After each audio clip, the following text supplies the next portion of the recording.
Esse é o Ancapso e nós vamos falar agora sobre o Lula analógico, né? A Andréa Sadi está falando alguma coisa que ela atribui isso aos bolsonaristas, mas na verdade são eles lá da esquerda que estão chegando à conclusão de que o Lula é analógico, com base naquela reclamação do Lula sobre o evento do dia 1º de janeiro, em que o Lula disse que a culpa é do fulano, fulano que não convocou direito o ato, não sei o que lá.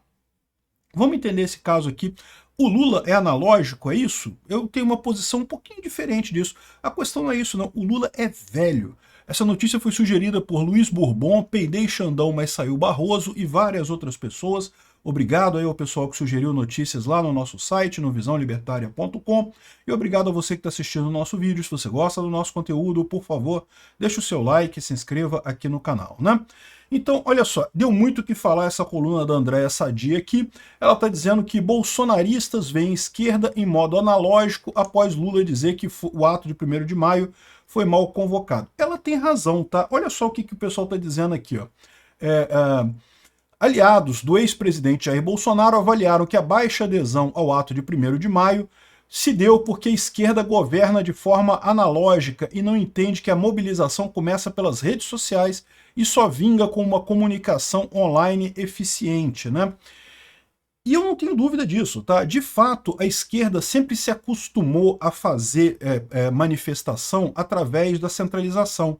É assim que funciona a esquerda, né? O Lula mandava ordem para centrais sindicais, as centrais sindicais mandavam a ordem para cada sindicato, e cada sindicato chamava lá os seus associados, chamava o pessoal para fazer a manifestação e coisa e tal.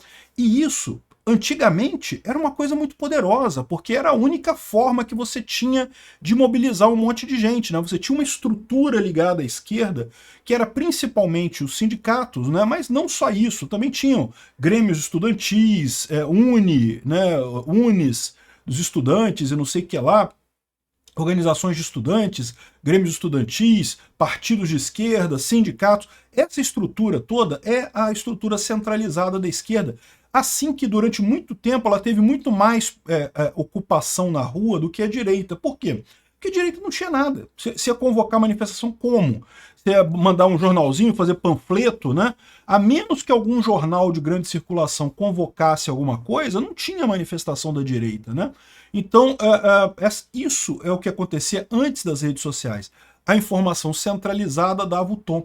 O Lula está acostumado com isso, então ele achou que o que faltou aqui? Faltou organizar, faltou chamar mais gente, coisa e tal. Só que é isso que ele se refere de forma analógica. Essa é a minha crítica ao que ela falou.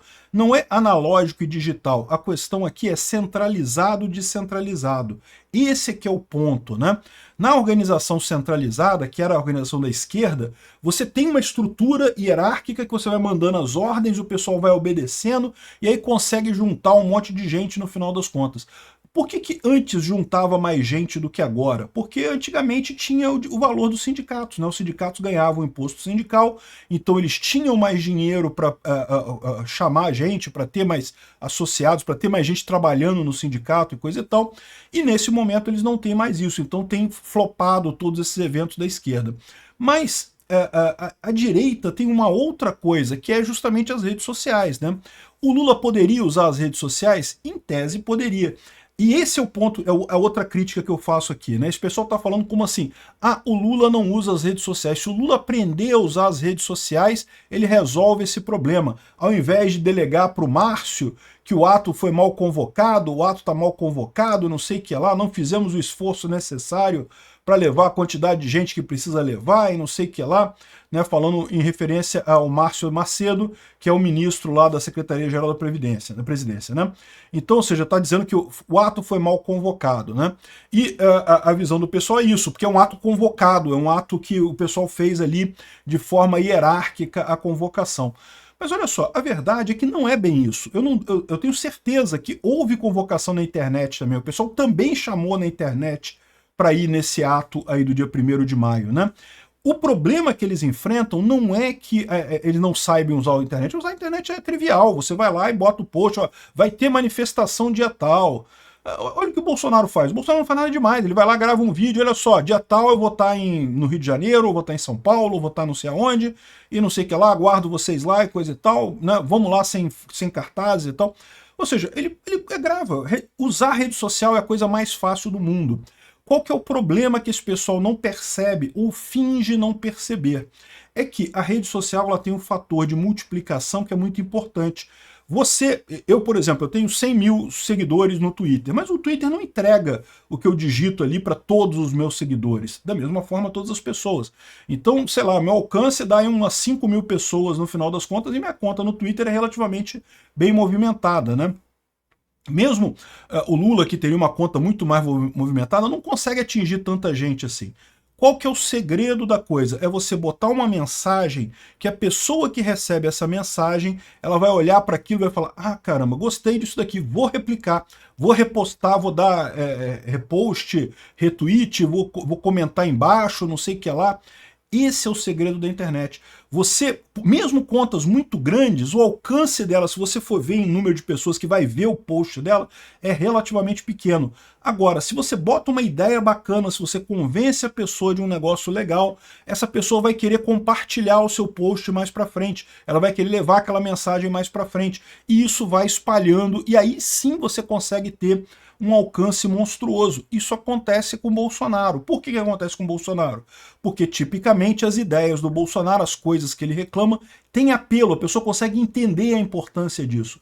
O que o Lula faz, do jeito que ele monta a mensagem, do jeito que são as ideias da esquerda, não leva, não tem esse apelo. Então, por mais que eles organizassem isso via internet, não vai crescer. Esse é o problema, eles ficam achando que não, que a gente está fazendo alguma coisa errada, temos que botar o post em formato tal, colorido, com um monte de figurinha. Não, isso é irrelevante, nada disso importa. O que importa é a mensagem, é o conteúdo, é o argumento, né? Aí o pessoal está discutindo aqui, entrou o pessoal da Globo News discutindo o que a Andréa Saad falou. Olha como é que esse pessoal está totalmente perdido. Eu vou tocar para vocês aqui eles discutindo, né? Então, relembrando, a Andréa Saad disse que bolsonaristas que ela conhece teriam dito que o Lula é analógico e não é digital. De certa forma está certo, né? Realmente ele tenta organizar do jeito antigo de organizar a manifestação, que não funciona mais. Primeiro, porque não tem mais a força dos sindicatos, e segundo, porque a força da rede é muito maior, a força da internet é muito maior. Mesmo que os sindicatos estivessem no auge e conseguissem levar muita gente, ainda ia ser muito menor do que os eventos com o Bolsonaro, né? Mas aí o pessoal aqui está falando sobre a fala da Andréa Saad, olha só. O Lula está analógico, e eu achei curioso, porque hoje a Andréa Saad também colocou isso, né? O Lula está analógico. E no caso da Andréa, ela estava citando exclusivamente a questão de convocar via redes sociais. Porque o bolsonarismo dá um banho nisso. Mas o cientista político não estava falando só na questão do uso das redes sociais. Era a visão de mundo do Lula. Esse é o ponto importante, é o que eu falo aqui também. O Lula vê a coisa centralizada. A esquerda, de forma geral, ainda vê o mundo centralizado. Acha que a coisa é você ter um controle grande, um monte de gente, um monte de hierarquia. A rede social tem uma lógica diferente, tem uma lógica baseada na ideia, né? Então o Lula está antiquado nas ideias, né? Ele não está caindo na real. Isso aí é um marco. Eu acho que são vários, você bota várias coisas na roda aqui. Eu acho que o Lula é analógico, tanto é que ele nem telefone celular tem. Para falar com ele, precisa ligar para uma pessoa que é próxima dele, que é o Moraes, não é isso? Isso é para não se aborrecer. Essa questão de não ter telefone celular, eu acho isso meio irrelevante. Isso daí, assim, é o que eu falo, não é questão de contato. Meu celular, por exemplo, nem toca. Se ligar para mim, eu não ouço, mas mensagem eu vejo. Agora, a verdade é a seguinte, celular, o importante do celular é usar a internet. Eu tenho dúvida realmente se o Lula vê a internet, porque isso faz uma diferença. É importante você ter feedback, né? E eu tenho a impressão, às vezes, que o Lula realmente não vê a internet, ele não se interessa por olhar o que está acontecendo na internet, não é da época dele, né? Ou seja, nesse sentido que eles estão falando, né? Ele realmente está antigo, analógico no sentido de antigo, né? Embora tecnicamente isso não queira dizer a mesma coisa, né? Então pode ser. Não, pode ser. Mas eu não acho que o Lula esteja a par do que está acontecendo, não. Todos os relatos que eu recebo, das conversas que o Lula tem, todo mundo diz. Aliás, o ministro com quem eu falava antes, logo antes de entrar, eu disse, mas o Lula tem a dimensão? Ele falou, tem. Todos dizem que o Lula está muito ligado no que está acontecendo, sabe que o governo tem um teto, um pé direito baixo em termos de popularidade e tal. Eu acho que nesse caso tem um pouco de sinal dos tempos, como você bem diz, mas eu também acho, Dani, que tem aí uma desarticulação geral do governo. E aí o Márcio Macedo não é o único que paga a conta, mas dessa aí ele tem que pagar. Ou seja, está dizendo que é a culpa do tal do Márcio Macedo, não sei, a desarticulação. De novo, eles não percebem que o problema é as ideias do Lula, não é a forma como ele fala, a forma é irrelevante, é as ideias que ele bota nisso daí, né? Dessa tem que pagar. É uma fatura que, assim, se você junta a análise da Eliane, que eu também acho, eu concordo em muitas coisas e faço ponderações em relação a outras, mas se você bota nessa tinta, né, nessa pintura que a Eliane conta, um dos pilares das fake news de que Bolsonaro, na verdade, ganhou a eleição e, na verdade, foi tudo ali roubado e tal pelo TSE, o quê? Olha quanta gente Bolsonaro bota na rua. E o Lula? Vive sozinho? Tudo esvaziado, os negócios dele. Desde a campanha. Desde a campanha. E na campanha não era o Márcio que era responsável pela mobilização. O pessoal tá chegando no grande questionamento de todo mundo. Como é que pode esse negócio, né? E aquilo que eu falo para vocês. Isso tem uma explicação sim, gente. Tem a explicação que o Bolsonaro foi muito criticado pela mídia, então o voto em Bolsonaro, na verdade, não foram pessoas que gostam do Lula, que votaram no Lula. Foram pessoas que não gostavam do Bolsonaro, que votaram no Lula. Essas pessoas votaram no Lula, mas se o Lula chamar para alguma coisa, elas não vão, elas não gostam do Lula. Elas queriam tirar o Bolsonaro. Então é o público de menor engajamento, é a chamada maioria silenciosa. Isso existe. Várias eleições já aconteceram da maioria silenciosa ganhar a eleição. O pessoal não vai na rua, não faz estardalhaço, não apoia o político, mas vota no político, né? Agora, é aquilo que eu falo para vocês, continua sendo estranho, por quê? Porque aqui no Brasil isso nunca aconteceu, já aconteceu em vários lugares do mundo, aqui no Brasil não. Por quê? Porque o brasileiro tem uma chama de se juntar, de se unir, de fazer manifestação, de fazer coisa. Então, tipicamente, aqui no Brasil, né, o povo é muito extrovertido, é muito de fazer festa, de juntar a gente. Então, aqui no Brasil, tipicamente, o candidato que atrai multidão ganha. Né? O fenômeno da maioria silenciosa existe, mas não dava as caras aqui pelo Brasil, não. Deu as caras nessa eleição agora. Pode ter acontecido isso? Pode, sempre tem uma primeira vez, né? Realmente a imprensa bateu muito no Bolsonaro, então tinha muita gente votando, não porque gostasse do Lula, não gosta do Lula também, mas votou no Lula porque não queria o Bolsonaro. Mas essa pessoa, ela não vai num comício do Lula, ela não quer ir no Lula, ela não apoia o Lula na verdade, né? É o que eu falo para vocês, o que fez a diferença no final das contas, o que levou à perda do Bolsonaro foi essa isentosfera que não queria Bolsonaro de jeito nenhum, acabou botando a gente sentado no colo do Irã, da Rússia, do Putin, dessa guerra terrível, né? Mas você vê que o pessoal tá desorientado, não sabem o que é.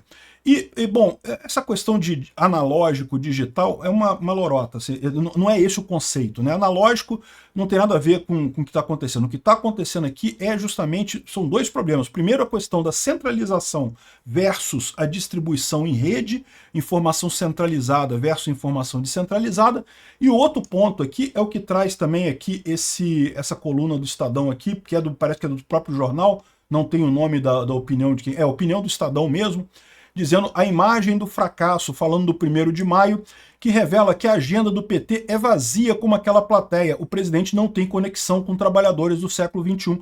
É isso que eu estou falando. O Lula, as ideias do Lula estão atrasadas, são ideias antigas, ideias que não cabem mais no mundo atual. Os problemas que ele resolvia, ou que ele dizia resolver, ou que ele pretendia resolver lá em 1980, 1990, no auge da popularidade do Lula, não são os problemas de hoje, né? E como esse discurso do Lula continua o mesmo, quando cai esse discurso dele no ouvido dos trabalhadores, das pessoas na internet, o pessoal olha para aquilo, não vou participar disso, não é o que eu quero, não é o que eu estou esperando, não espero isso, né? Então, no final das contas é isso, o problema do Lula são essas duas coisas. Primeiro, a centralização versus a distribuição. A distribuição é muito mais poderosa que a centralização e é por isso que eles estão sofrendo tanto. E segundo, eles não conseguem essa informação descentralizada, por quê? Porque as ideias deles são antigas, são ideias ruins, ideias que não têm apelo no momento atual. Obrigado por assistir o vídeo até o final.